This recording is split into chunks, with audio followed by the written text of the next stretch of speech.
প্ৰথম কথা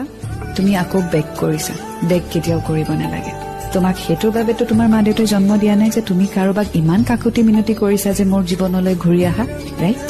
তোমাৰ ওচৰত মা দেউতা আছে ফ্যামিলি আছে ফ্ৰেণ্ডছ আছে দ্যাটছ এনাফ কাৰোবাৰ লাইফততো হেতু নাই এবাৰ হেতু ভাবি চাবাচোন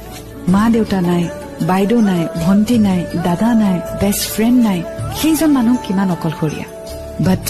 আই হোপ তুমি তেনেকুৱা নহয় এটলিষ্ট আপোনাৰ জীৱনত এনেকুৱাতো কোনোবা এজন ব্যক্তি আছে যাক লৈ you can be proud of you know that that person will be there forever so don't beg anybody you have to move on in life আৰু যিটো কলা যে ফটো ৰাখিছা ডিলিট কৰি দিয়া কাৰণ তুমি যেতিয়াই মুভ অন কৰিম বুলি ভাবিবা পুৰণি ফটো এখন থাকিলে তুমি কেতিয়াও আগুৱাব নোৱাৰা কষ্ট হ'ব no doubt but with time change হৈ যাব সো প্ৰথম কথাটো হ'ল তুমি যি বস্তু ৰাখিছা সেই আটাইবোৰ বস্তু নিজৰ জীৱনৰ পৰা আঁতৰাই দিয়া সেয়া লাগিলে মেছেজ হওক নম্বৰ হওক ফটোজ হওক সব ডিলিট কৰি দিয়া যেতিয়াহে তুমি মুভ অন কৰিব পাৰিবা আৰু ডিলিট কৰি এইটোৱে ডিচাইড কৰিবা যে আজিৰে পৰা